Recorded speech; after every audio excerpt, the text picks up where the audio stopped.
Ini adalah 7 skill yang menurutku bisa memberikan keuntungan kompetitif bila dipelajari oleh mahasiswa. Yang pertama, jelas adalah public speaking. Public speaking ini sangat penting karena dimanapun kita berada sebagai mahasiswa, skill ini pasti bakal diuji. Ini adalah skill yang kita gunakan untuk interview sebelum masuk kampus, interview sebelum masuk jurusan, masuk unit mahasiswa, mau magang, semuanya pakai skill ini. Terus kalau misalnya kita mau lomba, skill ini juga pasti akan dipakai. Kita mau berkarya di internet, jadi YouTuber kayak begini misalnya, skill ini juga pasti akan kepake. Kapanpun, kalau misalnya kita tahu bagaimana cara menggunakannya dengan baik, ini bakal memberikan keuntungan kompetitif. Menurutku soal public speaking ini banyak banget gaya dan cara melakukannya. Jadi mungkin kalau misalnya kita cari tips public speaking, kadang-kadang kalau misalnya di YouTube itu kita cuma kayak ngelihat template gitu, itu satu cara public speaking. Tapi sebenarnya banyak banget cara public speaking di luar sana yang bisa kita sesuaikan dengan karakter kita siapa. Jadi aku sebagai seorang introvert, aku merasa nggak cocok kalau misalnya aku public speakingnya yang kayak pidato, berorasi, dan semacamnya.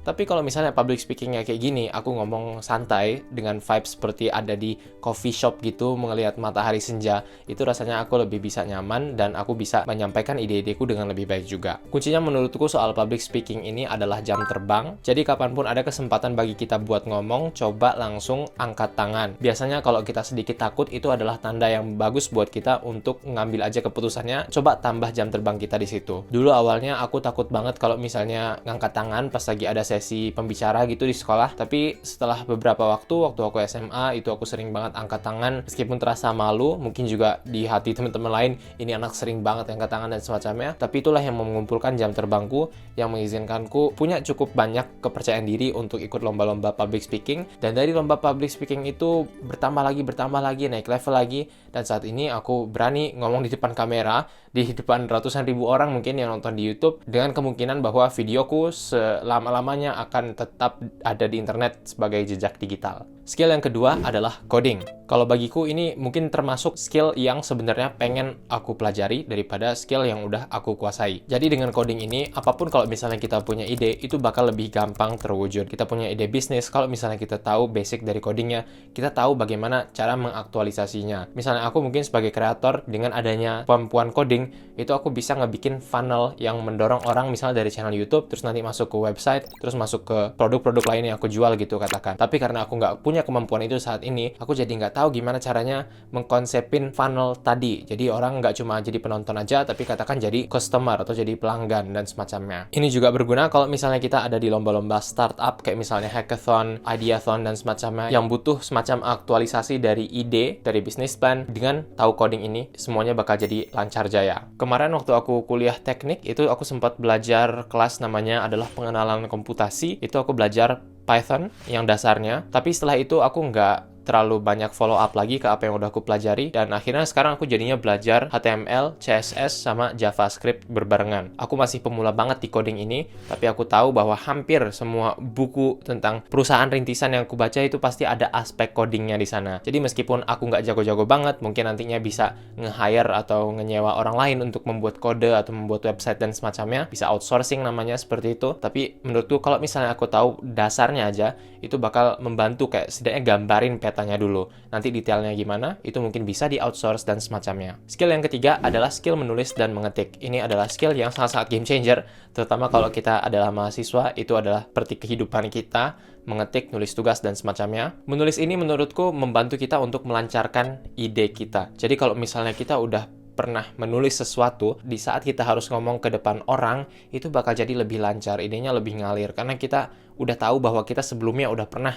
mencoba untuk melakukan sesuatu dengan ide-ide tadi, yaitu dengan menulisnya. Ada banyak aspek-aspek yang penting untuk kita pelajari dari menulis, tapi simpelnya adalah menulis ini nggak hanya memberikan kita clarity atau kejelasan tentang ide-ide kita, tapi itu juga membantu kita untuk bercerita dengan lebih baik. Dan biasanya cerita yang lebih baik itulah yang nantinya bakal mendatangkan kita berbagai macam opportunities. Kadang ada orang yang bagus banget sama orang yang bagus aja, tapi kok yang dapat beasiswanya itu bukan orang yang bagus banget, tapi yang bagus aja. Ya mungkin pas apply-nya, itu ya orang yang bagus aja ini, dia bisa bercerita dengan lebih baik, menonjolkan refleksinya tentang apa yang dihadapinya dalam kehidupan, karena dia udah lebih banyak menulis. Jadi pas misalnya lagi daftar beasiswa, ketika orang yang seleksi beasiswanya ngebaca, orang yang itu merasa bahwa loh ini ceritanya lebih hidup, aku seperti dibawa secara emosional ke dalam apa yang sudah dihadapi oleh orang ini. Dan jadinya hal-hal yang sebenarnya biasa aja itu jadi lebih menyentuh dan orang-orang jadi lebih kebeli dengan ceritanya daripada kita cuma nyebut-nyebutin achievement kita tanpa pandai menceritakannya dengan baik. Skill yang keempat adalah digital literasi. Digital literasi ini agak beda sama coding karena mungkin digital literasi ini lebih kayak mengerti nggak kita tuh ngelihat sesuatu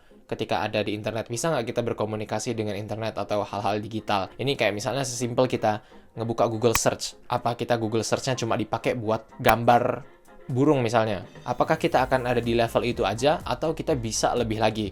Misalnya daripada nge-search gambar burung aja, kita bisa menggunakan berbagai fitur yang ada di situ untuk menemukan kita mau beli barang apa, di harga berapa, range seperti apa, yang dapat review semacam apa. Atau kalau misalnya kita pakai Google Maps gitu, apakah kita pengen cuma bisa kayak ngelihat nama restoran terus baca review aja, atau kita juga pengen tahu gimana caranya kita pergi dari tempat A ke B untuk menavigasi tuker-tuker opsi transportasi supaya kita bisa ke sana entah lebih cepat atau lebih murah dan semacamnya. Jadi menurutku digital literasi ini lebih kayak ke bagaimana kita bisa memahami dunia digital ini sebagai macam bahasa gitu. Kita ngerti nggak dia mencoba untuk mengkomunikasikan apa kepada kita, dan apakah kita bisa mengkomunikasikan apa yang pengen kita lakukan dengannya. Aku rasa ini juga berlaku kepada Excel, Google Sheets, dan semacamnya, yang mana aplikasi itu sering aku pakai sekarang untuk manage keuanganku dari view atas, alias aku jadi tahu ini ada pemasukan dari sini, pengeluaran di sini, apa yang harus dibayar, tanggungan ini itu semuanya jadi lebih masuk akal karena aku tahu bagaimana cara menggunakan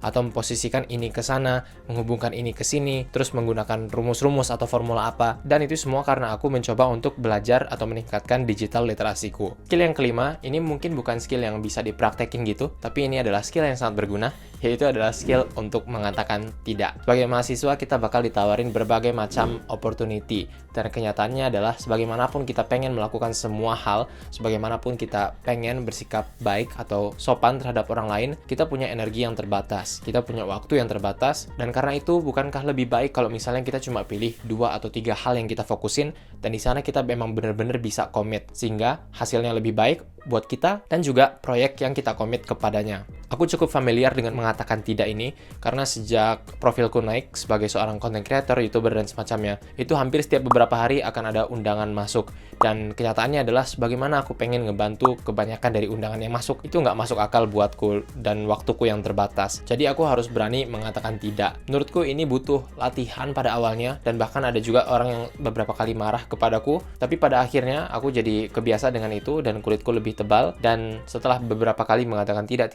aku jadi bisa mengatakan itu tanpa rasa bersalah. Soalnya dulu waktu aku banyak menolak tawaran, entah itu untuk kolaborasi atau untuk bermain atau apapun itu, aku selalu merasa bersalah. Aku selalu harus menjelaskan kenapa aku membuat alasan itu. Misalnya, oh maaf nggak bisa karena aku ini, terus ini, terus itu. Tapi kalau sekarang, aku cuma bilang, maaf aku nggak bisa, kayaknya nggak dulu. Dan tanpa dijelasin harusnya udah cukup. Dengan ini banyak waktuku yang terbebas untuk melakukan hal-hal yang lebih bermakna buatku dan membantuku untuk juga lebih komit dan mengeluarkan hasil kerja terbaikku yang nantinya akan berguna buat proyek dan juga orang yang dilayani melalui proyek tersebut. Bisa itu di kerjaan, di sekolah, dimanapun kita berada. Skill yang keenam adalah skill memasak.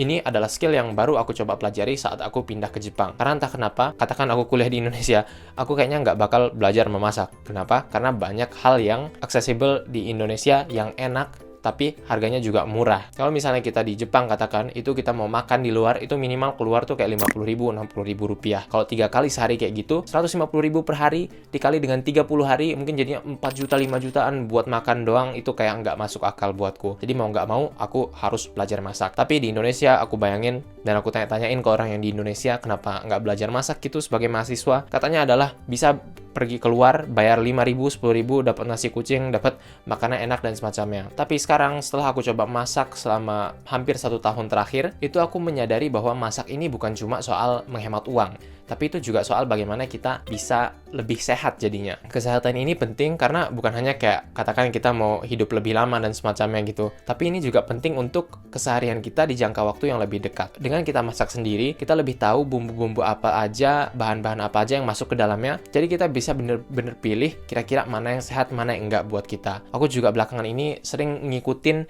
suatu akun Instagram yang namanya Glucose Goddess. Dia ngebahas kayak, tahu nggak teman-teman perasaan pas kita habis makan es es krim atau manis-manisan, terus kita sempat happy, energi kita tinggi banget 5 menit setelahnya, tapi setengah jam atau 1 jam kemudian kita langsung ngedrop banget, kita jadi males, jadi ngantuk, atau rasanya kita jadi kayak pengen makan es krimnya lagi dan lagi. Ini banyak kaitannya dengan glukosa yang dibahas oleh glucose goddess yang tadi aku sebutin, dan menurutku ini pentingnya adalah untuk bagaimana aku bisa berfungsi di keseharianku. Jadi kadang aku melihat kayak di sekitarku, orang-orang udah pada ngantuk, kadang aku merasa aku masih seger nih, dan aku menyadari bahwa banyak perannya ini karena aku masak sendiri, aku menentukan bagaimana porsinya, proteinnya kayak gimana, karbohidratnya kayak gimana, karena ternyata besar banget peran komposisi dari piring kita terhadap bagaimana kita bisa maintain energi sepanjang hari. Aku kemarin ada nonton video, walaupun masih bahasa Inggris, tapi di situ intinya ada kayak nyontohin apa yang terjadi kalau misalnya kita itu ada glucose spike tadi. Jadi andaikan kita punya kelas sepanjang hari, kita bisa menghindari glucose spike yang berlebihan ini, kita jadi bisa fokus lebih lama dan juga bisa memberikan output yang lebih baik di kelas. Skill yang ketujuh adalah skill manajemen keuangan. Ini adalah skill yang sering diabaikan karena kita merasa terlalu muda atau merasa kita nggak punya uang yang cukup banyak. Tapi sebenarnya manajemen keuangan itu sangat-sangat simple untuk dilakukan atau habitsnya dimulai dari kita saat ini. Itu menurutku bisa banget kita mulai dari mencatat pengeluaran dan pemasukan. Jadi kapan dikasih uang jajan dari ortu, langsung kita masukin ke aplikasi pencatat keuangan kita, terus kapan buat pengeluaran juga kita masukin. Jadi kita punya view yang jelas tentang apa sebenarnya yang terjadi dengan keuangan atau cash flow kita. Dan kenyataannya adalah uang ini sering banget jadi penentu orang itu bisa dapat opportunities seperti apa. Kadang ada orang yang pinter, tapi karena uangnya terbatas, jadi nggak bisa daftar untuk kuliah atau program beasiswa tertentu, karena katakan meskipun beasiswa, tapi di depannya harus ngeluarin uang sendiri. Intinya uang ini adalah penting banget, dan memang banyak juga faktor-faktor luar yang bermain soal keuangan ini. Tapi menurutku terlepas dari privilege, ada orang yang maju di depan atau punya head start dan semacamnya, dimanapun kita berada, kita tetap bisa menerapkan prinsip-prinsip keuangan yang mungkin nggak menjadikan kita lebih di depan orang lain, tapi regardless, tetap aja dia bisa nge-elevasi posisi kita saat ini. Aku sendiri mulai membangun habits atau skill manajemen keuanganku dari awalnya cuma nge-track doang apa yang masuk dan keluar dari kantongku. Terus kemudian setelah punya penghasilan, aku belajar lagi bagaimana caranya menginvestasi, ngebangun dana darurat, terus nanti bagaimana yang sisanya itu kita masukin kemana, itu jadi dipelajarin juga pada akhirnya. Tapi sebagai mahasiswa menurutku itu aja udah cukup untuk tahu atau punya bird's eye view dari apa yang masuk dan keluar dari kantong kita. Bagaimana teman-teman? Apakah ada skill yang menurut teman-teman penting tapi nggak aku sebutkan? Silahkan komen di bawah. Dan ini dia 3 aplikasi yang mengakselerasi pembelajaranku di dalam dan luar kelas. Terima kasih, sampai jumpa pada video berikutnya.